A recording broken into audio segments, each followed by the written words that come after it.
अमरावती जिल्ह्यातील बडनेरा शहरातून एक धक्कादायक आणि हृदयद्रावक घटना समोर येत आहे। औषधांच्या खर्चामुळे कोणालाही त्रास द्यायचा नाही असे सुसाईड नोट लिहून एका 28 वर्षीय युवकाने आपली जीवन यात्रा संपवल्याची घटना 10 मार्चच्या सकाळी उघडकीस आली। अमरावती शहरातील बडनेरा येथील नवी वस्ती मनोहर टावर या परिसरात 10 मार्चच्या सकाळी ही धक्कादायक घटना उघडकीस आली। आत्महत्या करणाऱ्या युवकाचे नाव सौरभ संजय भारती असे असून तो अवघ्या 28 वर्षाचा होता। मिळालेल्या माहितीनुसार सौरभ मागील 1.5 वर्षापासून मानसिक आजाराने त्रस्त होता आणि त्याच्यावर डॉक्टरांकडे उपचार सुरू होते। या काळात तो घराबाहेरही फारसा पडत नव्हता। घटनेच्या दिवशी वडील घरी असताना सौरभने त्यांना दुसऱ्या खोलीत बाहेरून लॉक केले आणि त्यानंतर स्वतःच्या खोलीत जाऊन त्यांनी आधी हाताची नस कापली आणि नंतर गळफास घेत आत्महत्या केल्याची माहिती समोर आली आहे। मृत्यूपूर्वी सौरभने एका सुसाईड नोट लिहून ठेवली, ज्यामध्ये माझ्या औषधांच्या खर्चाकरिता कोणालाही त्रास द्यायचा नाही, आई बाबा मला माफ करा असे भावनिक शब्द लिहिल्याचे पोलिसांनी सांगितले आहेत।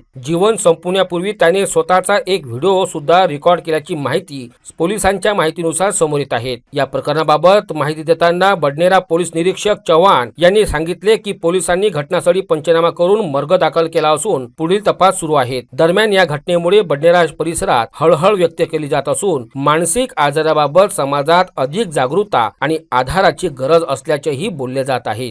कल रात में मृतक है सौरभ संजीव भारती, उम्र 28 साल, उसका रहना है मनोहर टावर नवी वस्ती।